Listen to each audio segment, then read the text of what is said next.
Give me fuel, give me fire, give me that which I desire.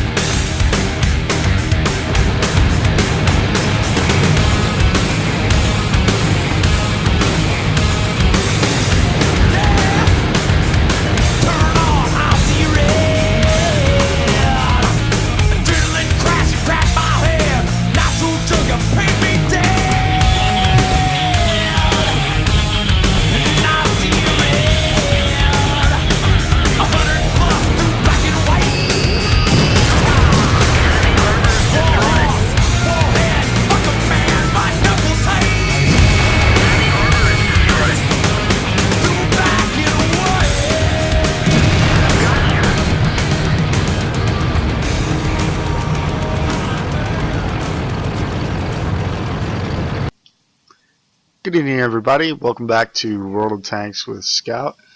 And today we're taking a look at one of my favorite tanks, the IS6, the Russian Tier 8 premium heavy tank. Now, the IS6 is a tank that's been covered in detail by other YouTubers way back when it was new. And to be honest with you, it really hasn't changed a whole lot. In point of fact, if you want to learn more about the IS6, I really encourage you to take a look at Jingle's video, Bohemian Eagle, and Quickie Baby. Both of them, I've linked their channels to my channel. They both have a lot of really informative World of Tanks videos. But all of those videos are kind of old now.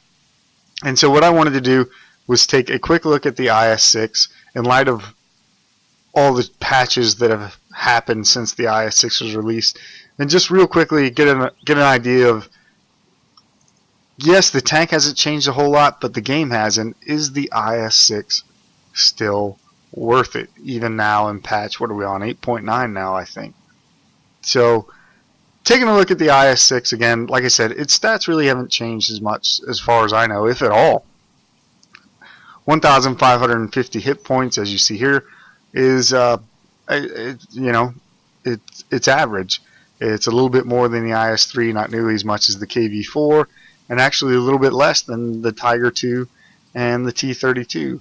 It has a 700 horsepower engine, weighing in at 52.3 tons in my configuration, giving it a top speed limit of 35 kph, mediocre acceleration, and again, if you compare that to the other Tier 8 heavies, not as good as the IS3, obviously better than the KV4, and actually not quite as good as the Tiger II and about the same as the T32. Going to traverse speed, maneuverability, 26 degrees per second in the hull, 24 on the turret.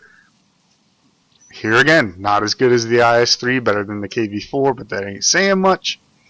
Actually not as good as the Tiger II. Just, I believe it turns 1 degree faster per second in the hull, and the turret's actually 1 degree per second slower than the Tiger II, if I recall, and about the same as the T32, so nothing really special there either. Really, it's all a wash. 350 meter view range is typically Russian, which is a nice way of saying it's crap. Comparable to, I think it's exactly the same as the IS3 and the KV4. Yeah, and not nearly as good as the Tiger II, which, as memory serves, is 390. We can take a look at it right quick. Yeah, 390 and 400, I think, for the T32. Yeah, so view range, like I said, typically Russian. And the signal range is absolute shit. I'm sorry, but there's no other way to put it. It's 440 meters on a Tier 8 heavy, which even the IS3 and the KV4 have 730. And then the King Tiger and the T32 are much better. If we take a look at the gun, there it is. It is the same tired 122 millimeter gun that you've been using really since the KV1S. The only thing that's different is the rate of fire. Horrible penetration with standard AP rounds, 175 millimeters. Really good damage if you do manage to penetrate, 390 average damage. Atrocious accuracy, 0.46, verging on artillery accuracy. And aiming time, 3.4 seconds. Really bad.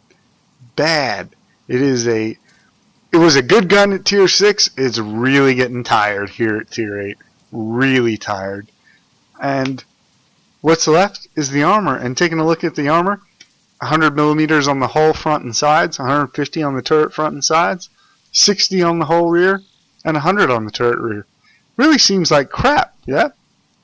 Until you look at the tank. And if we look at the tank, look at that sloping. That is incredible. I don't know what that is, but I would wager that's more than 60 degrees. And that is what makes this tank, is the armor. Not the thickness, but the sloping and the angling at work at the armor. And so far as I know, again, the IS6 really hasn't changed in terms of weak points. If you come straight at the IS6 from the front like we have it right now, the only weak points are the driver's hatch right here and the lower glacis here. You can see this is got to be somewhere in the neighborhood, by the time you account for angling, of 180 millimeters. And then straight on from the front, these two panels here, if we go to the top view, you can see not only do you have that backward sloping, but they're sloped to the side as well. So straight on from the front, those two panels are almost automatic bounces. The side, again, 100 millimeters, same as the front, and again, angled and allegedly spaced, at least in this part here. Looking at the rear, again, angled. You shouldn't be letting heavy tanks get behind you, so we're talking medium tanks here. And if they shoot here, there's a chance you may get a troll bounce. Straight on from the rear, if they hit here and here, again, not only do you have the kind of the upward slope, but you have the side slope as well. Almost automatic bounces unless you let a heavy tank get behind you. Really, they're going to have to shoot you down here to reliably penetrate you, those sneaky medium tanks that get in behind you in the lights. Looking at the turret, 150 millimeters of turret armor front. Ain't great, but again, it's rounded. Look at that. It's not only rounded this way, you got these curves working for you, but then you have some curvature this way as well. Straight on from the front, you got the gun mantle, which does offer you some additional protection in the form of spaced armor. Sides, sides it starts to get sketchy. At 150 millimeters, it's not really enough against other tier 8 tanks. You will get penetrated in the side. And of course, the back is crap.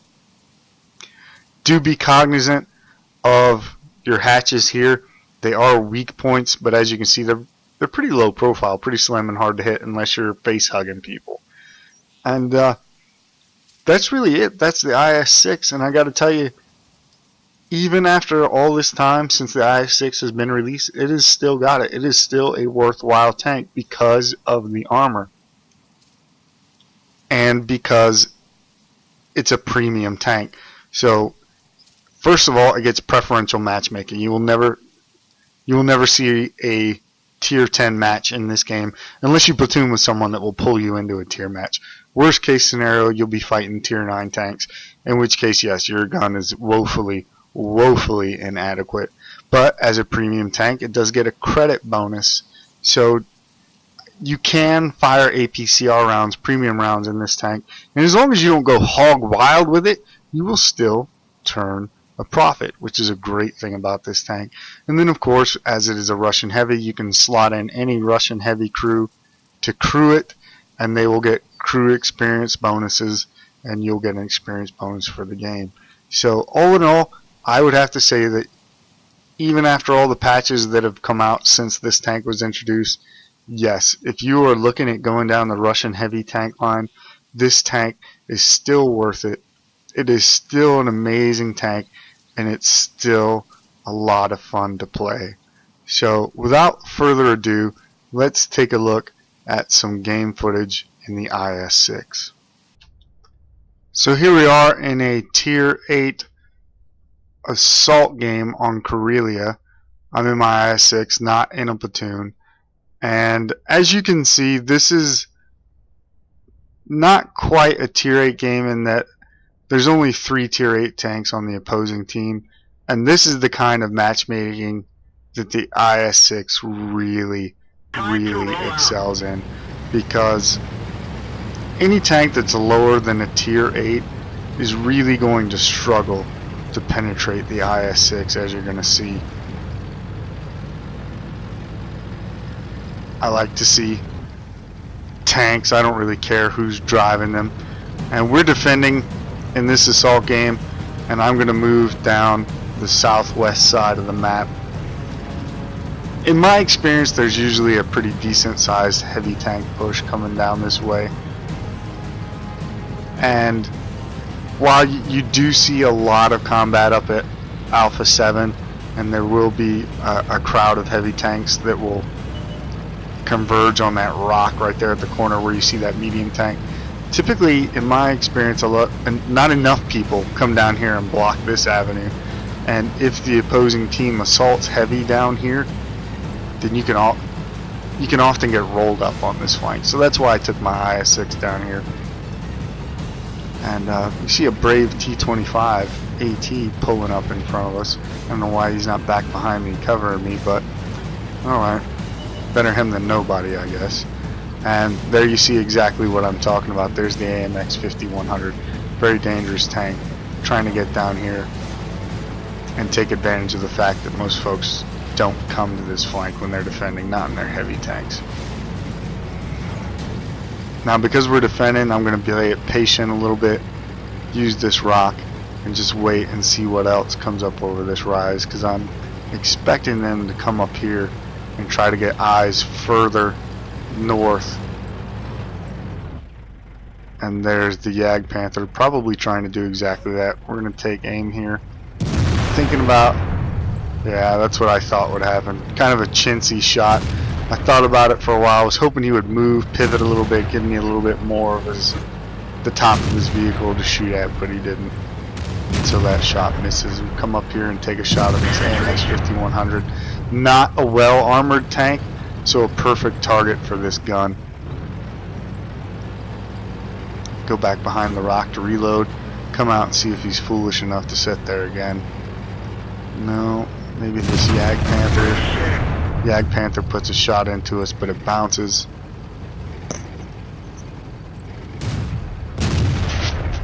See that T-21 trying to put a shot into our flank. It doesn't work. And then he foolishly hangs around, and we repay him with a much more effective shot for his efforts. Looks like he's using T-21. Yeah, he's got the 76mm gun, I believe. Definitely not the 90mm. And again, I don't know why he didn't move. Maybe he was trying to spot me for the Hummel, keep me proxy spotted, but it ended up costing him in his tank. Here's the AMX 5100 going up over the top, and you see even that shot bounces into the flank. Still exposed up there. Now he backs down, but I think I can get a shot right here where we got our shot earlier, and that's it for the AMX 5100. One of their most dangerous tanks out of the game. Panther here doing a really, really poor job of using cover, coming out, poking, exposing his flank, and we make him pay for that with a shot right into his side. See this Yag Panther driver, he's pretty cagey. Thought I was going to get a shot on him there as he came over the top, but he ducks back down. I'd really rather take him out of the fight, but we'll put a shot into that Panther. Watching this KV-1S come around.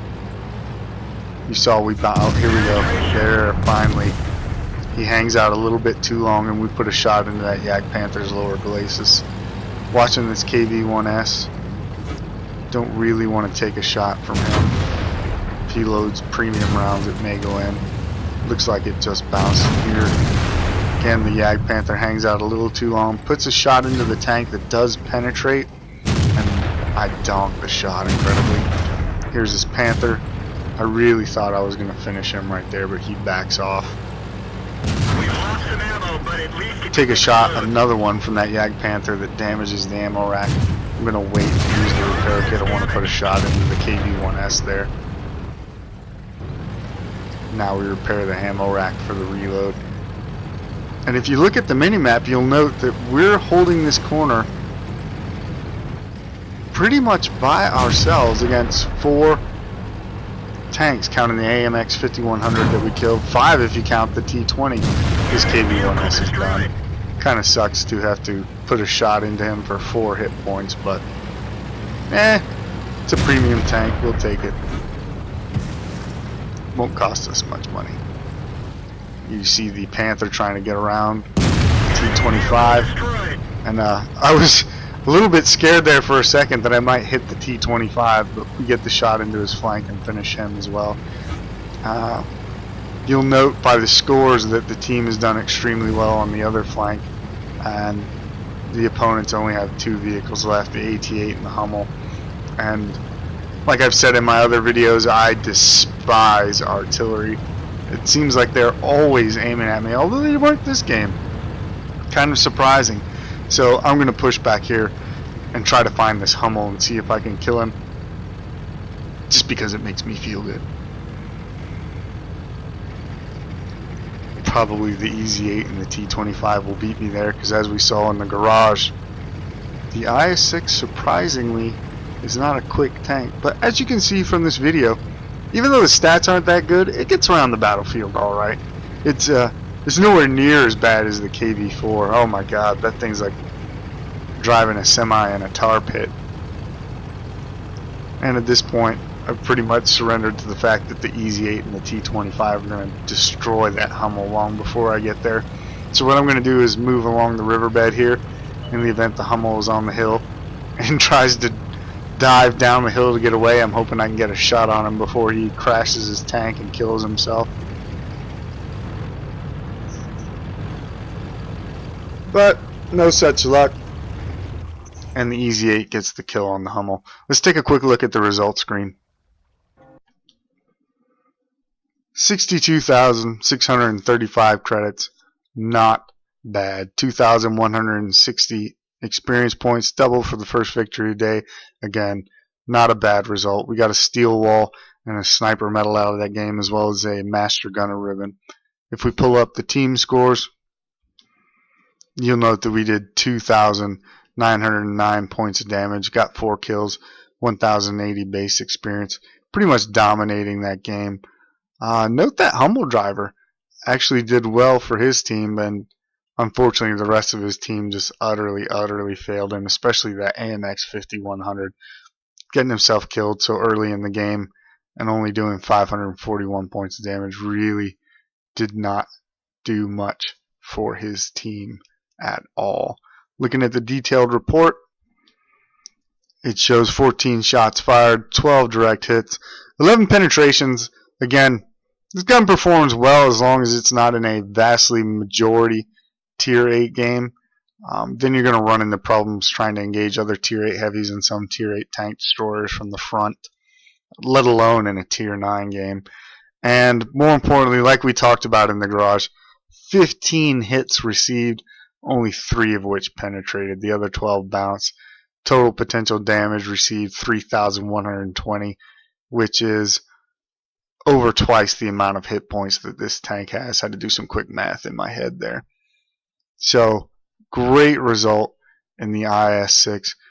You can see that we turned a 42,382 credit profit, and that just goes to demonstrate what I talked about in the garage. Even if you do fire a few premium rounds, you're still going to make money in this tank unless you just go hog wild shooting gold and end up not accomplishing much for your team. Let's take a look at one more video. And here we are back on Karelia. This time, same mission, but from the offense's perspective. And you'll see that we start actually on the same flank that we defended in the previous video. So this is going to be like how to drive the IS6 if you're attacking on this flank. I didn't realize that till I pulled this one up. Again, same type of match. Relatively few tier 8s and then tier 7s and tier 6s. Really the kind of environment where this tank shines.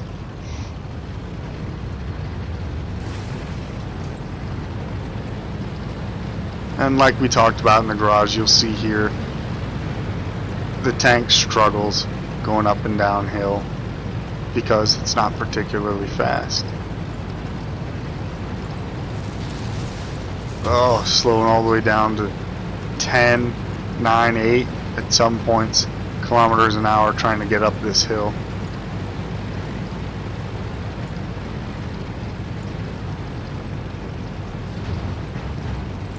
Pretty brave M6 driver going out in front of him, in front of us, I should say. I gotta admit, if I was in the M6, I'd hide behind the IS6. Finally, the little PZ38 decides to go out, hoping he'll move up and do a little scouting for us. It'd be nice to know the beehive that I was driving into before the bees started crawling into my eyes. But, you know, we're in an IS6. Really, the only tanks they have that scare me, obviously the Low and the Ferdinand. To some degree, the Comet, and that he can present problems if he gets around behind us. Other than that, not really too much worried about any of these vehicles. First contact, T-150.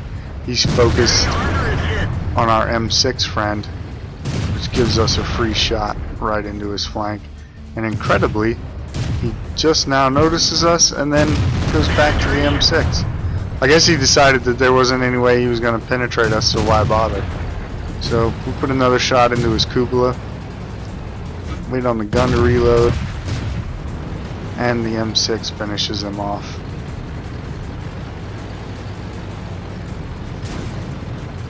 Looks like the AT-7 just took a vicious hit, which tells me that either the Low or the Ferdinand are up here sniping, or Artie is looking at us and just scored a direct hit.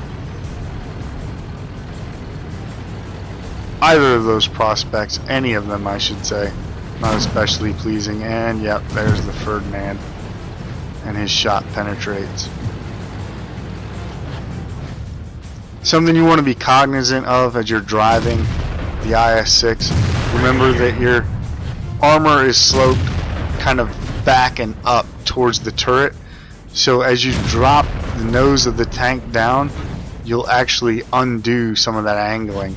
So you have to be careful when you're going downhill. Maps like this, Al Haluf especially, going down like that is unangling your armor, and your front slope, which is normally very hard to penetrate, starts to become increasingly vulnerable the more downhill you're going, especially if your opponent is above you.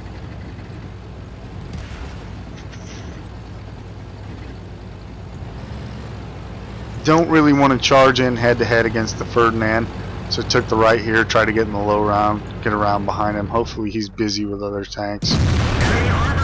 Put a shot into that AMX M445. Take a shot in the flank from a Hellcat.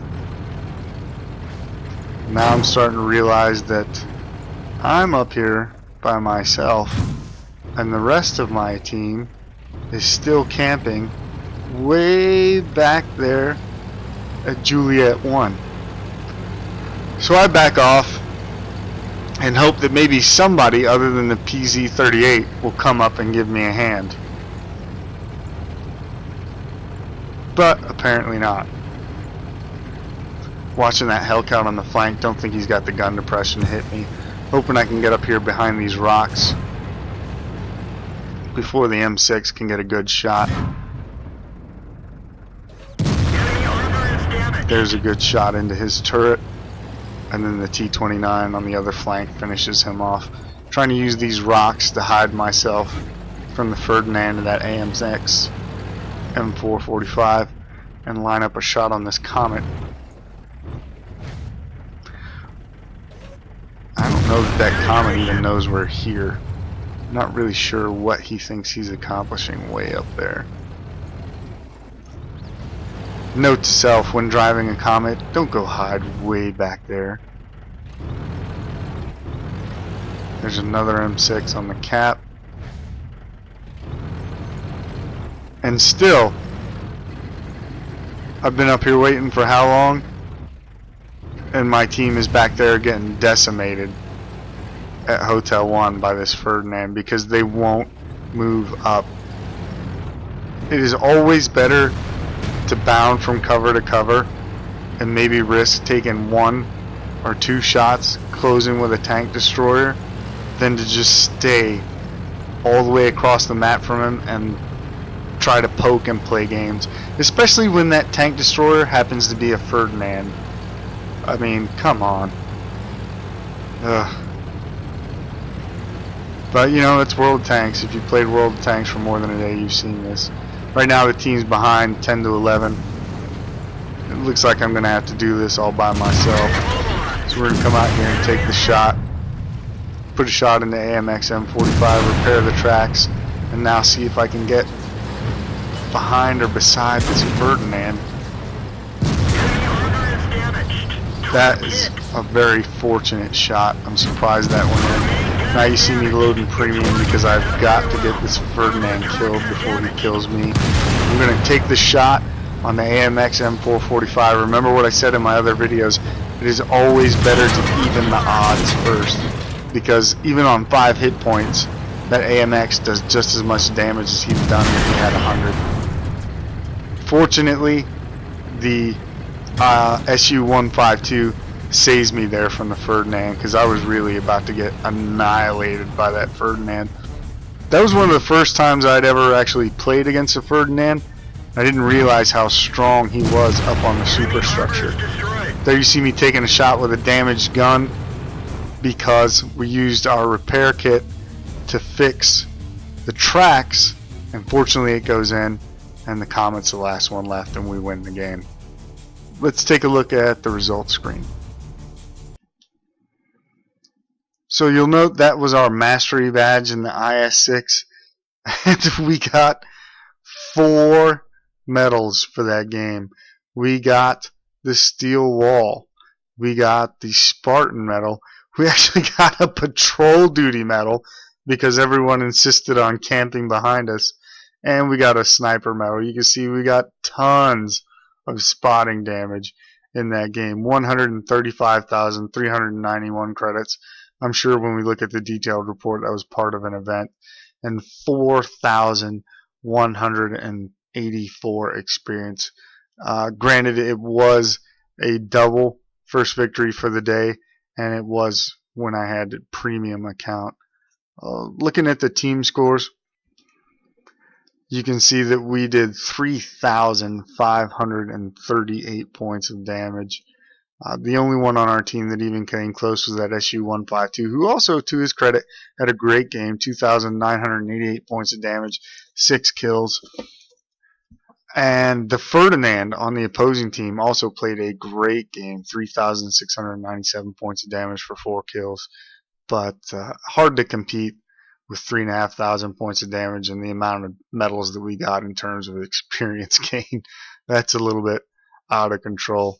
Looking at the detailed report, you can see we fired 12 shots, 11 of which hit. All 11 that hit penetrated, which gives us our 3,538 points of damage. Took 19 hits, only 9 of which penetrated, 10 bounced. Total, excuse me, total potential damage received 4,090 points of damage. Spotted 4 tanks, damaged 6 of them, killed 2 of them, and incredibly 3,346 points of spotting damage. IS6 scout for the win. Ugh, unbelievable. And I really think that game need not have been that close. It could have gone a lot better if the team would have just moved up rather than sitting way back across the map and letting that Ferdinand pick them apart like that. But, you know, what can you do? And like we talked about, where did I see? Somewhere in here. I guess there wasn't an event. Go figure. Premium account, 135,000 credits. Even counting the premium rounds we fired, we still turned a 97,000 credit profit.